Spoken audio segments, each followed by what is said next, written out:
So today we're going to make meatballs. I wanted to say Italian meatballs then, but they're not traditional Italian meatballs, and if I said that, I don't want the Italians coming to hang me.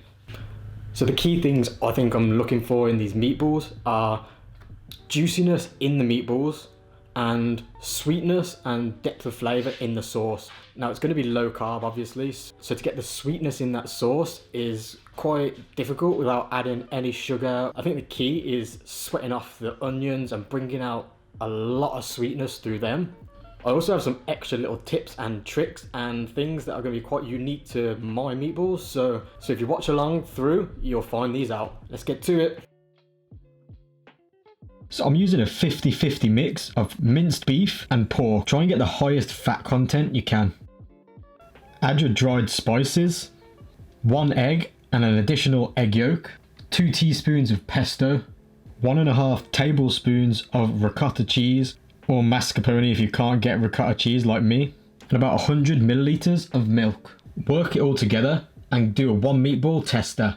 You can't add anything to your meatballs once you've cooked them, so try one before. Take your meat into meatballs and try and keep them all consistent in size. Use wet hands to create a smoother surface of the meatball. Onto my Italian tomato sauce. We're going to finely dice 1 onion, 4 shallots, 4 Chinese garlic and 1 red chilli. Then we're going to seal off our meatballs in the pan to get some colour and build the flavour in the pan for our sauce. Once seared on both sides, take them out and leave them aside. Cook all your finely diced ingredients in the same pot with all that flavour in. This is the part where we really want to bring out those sweetness from the onions and into our sauce. Add around 12 diced up olives. I'm using green, but I made this again after, and I think I actually prefer the black, but you can just take your pick here.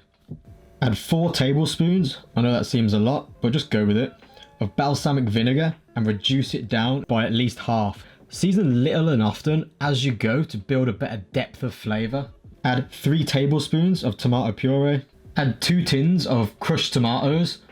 I blended one so they were really smooth and kept the other one a bit rougher. Let it come to the boil and simmer for around an hour at least. You don't really have to do this, but the longer you cook the sauce, the more all those flavours infuse and combine together to build a better depth of flavour. Add in your meatballs and all the juice that has rested out of them and simmer until cooked to your liking. This is probably a good time to mention, so you don't get a surprise at the end, that I don't like to cook my meatballs all the way through. I like them roughly medium, so they're really juicy, but you can just cook them as long as you want and to your liking. Okay, add in a nice knob of butter. This really helps the sauce become a bit more creamy and smooth. A nice squeeze of half a lemon and a bunch of basil. Taste your sauce and check if you need to add any more seasoning. Salt, pepper, or whatever. Okay, and that's it. And there you have it, beautiful meatballs.